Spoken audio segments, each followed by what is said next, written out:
Монгол Улсын их хурлын дарга улсын их хурлын эрхэм гишүүдээ Монгол Улсын үндсэн хуулийн 20 дугаар зүйлд Монгол Улсын их хурл бол төрийн эрх барих дэд байгууллага мөн бөгөөд хууль тогтоох эрх мэдлийг гагцхүү улсын их хурлд хадгална.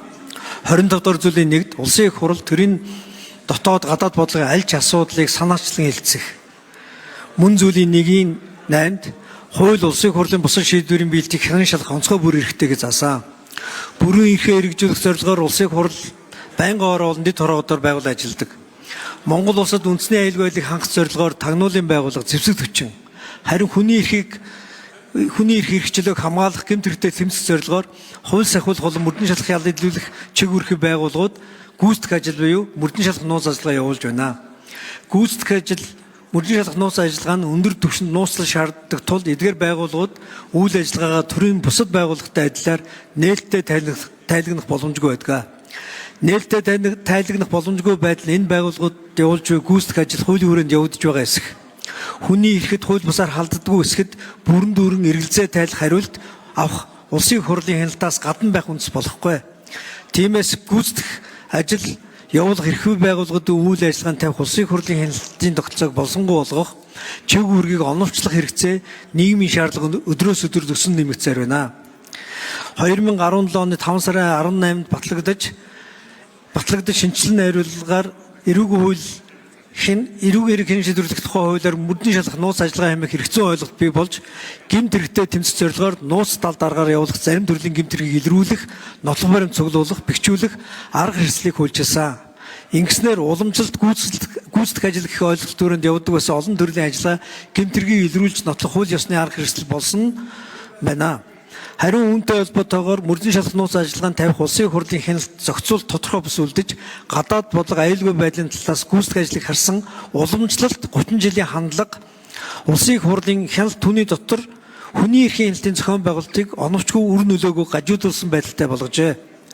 Хууль сахиулах, гэмтэрэгтэй тэмцэх, ял илрүүлэх ажиллагаанд дах гүйцэтгэх ажил, мөрдөн шалгах нууц ажиллагааны хуулийн биелтийг хянах асуудлыг мэргэжлийн байнгын хороо болох хууль зүйн байнгын хорооны эрхлэх асуудлын хүрээнд хамааруулж тусад нь улсын их хурлын хяналтын тусгай чиг үүргийг хэрэгжүүлэх дэд хороо байгуулах үндэслэл шаардлага үүссэн гэж үзэж байна.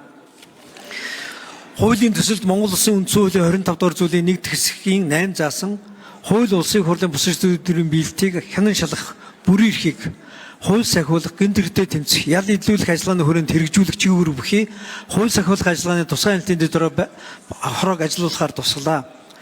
Тус дэд хороо байгуулгаснаар гүйцэтгэх ажлын тухай хууль тогтоомжийн биелэлд хяналт тавьчих үүргийг наривчлан тагнуулын болон цэргийн тагнуулын байгууллагын явуулсан гүйцэтгэх ажил тавигдах улсын их хурлын хяналтыг аюулгүй байдал, гадаад бодлого, байнгын орооны бүрэлдэхүүнд ажиллах тусгай хяналтын дэд хороо, хууль сахиулах, гэмтэрэгтэй тэмцэх, ял илрүүлэх ажиллагааны хүрээнд хэрэгжүүлэх мөрдөн шалгах нууц ажиллагаанд тавигдах улсын их хурлын хяналтыг хууль зүйн байнгын орны бүрэлдэхүүнд ажиллах тусгай хяналтын дэд хороо хэрэгжүүлэх зохицуултыг хуульчилнаа. Монгол Улсын хурлын тухай хуульд нэмэлт өөрчлөлт оруулах хуулийн төслийг боловсруулсантай холбоотойгоор цагдаа зэгийн албаны тухай болон авилгын эсрэг хуульд холбогдох нэмэлт өөрчлөлт оруулнаа.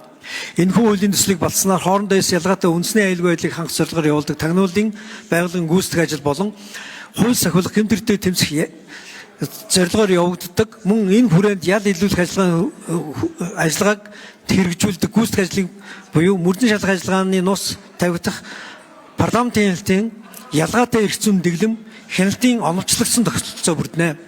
Хууль сахиулах, гэмтэрэгтэй тэмцэх зорилгоор явуулдаг гүйцэтгэх ажил, мөрдөн шалгах нууц ажиллагаа нь ял илрүүлэх ажиллагааны явцад хэрэгжүүлж буй гүйцэтгэх ажилд парламентын хяналтыг улсын их хурлд үндсэн хуулиар олгосон бүрэн эрхийн хүрээнд цогц байдлаар хэрэгжүүлснээр үндсэн хуулиар иргэн дулгацсан эрх хэрэгчлөөг хамгаалах, парламентын хяналтын механизмыг сайжруулах, парламентд ёсны тогтолцоо төлөвшөхөд чухал үйл хэрэг болно.